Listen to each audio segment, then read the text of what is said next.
talk a little bit about how Welcome Home came to be? The Welcome Home program started about 5 years ago, preparing for the move-in of residents into our first supportive housing community. We realized that, they were moving in with only the things that they could carry on a day-to-day basis.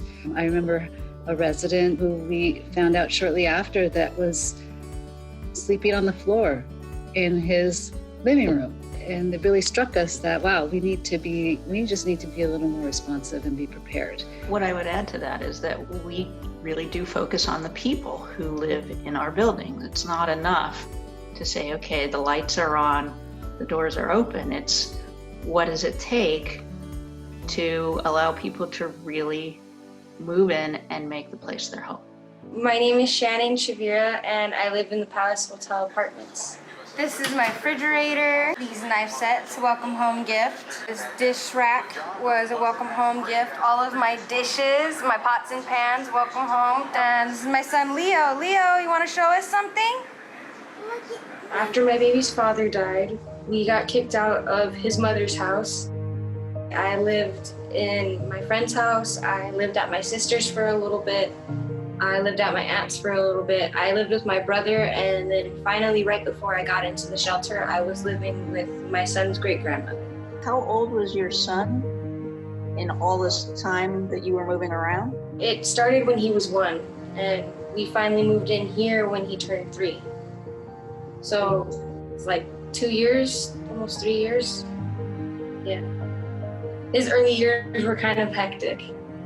I have heard that you've come a long way from where you used to be. Oh, yeah. Do you mind sharing a little bit about what it was like for you before you moved in? Being on the streets for 25 years, it was like your own hell. It was like you were living in your own hell and didn't know how to get out of it. And it was a blessing for y'all to come along and take me out of my hell, because I was there for 25 years, homeless on the streets, living in a tent. And sometimes without a tent, just living with a blanket on the ground. This is me coming home to my beautiful place. When I came in, I didn't have no dishes. But they gave me dishes, they gave me pots and pans, and they gave me blankets and sheets and things. You have the shower curtains that came with the place, and they really took good care of making sure we came from a house to a home.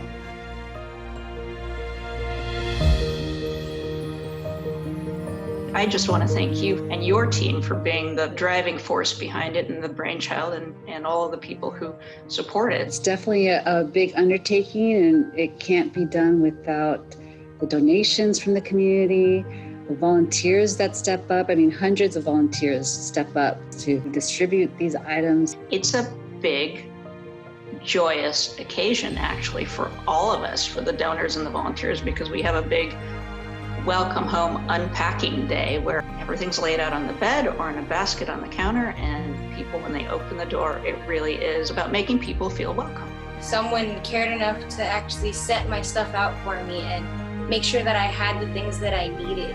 When I turned the key and opened the door and I looked in, I was just like, I have arrived. And I couldn't do nothing but cry. We love our communities, we love the people we serve, we love being part of neighborhoods, and this is all part of that. Help make someone's house a home. Please donate to Linc Housing's Welcome Home program. To help keep this place going so they can get people off the streets like myself. And we would love your donations, and please help us all, because they help me.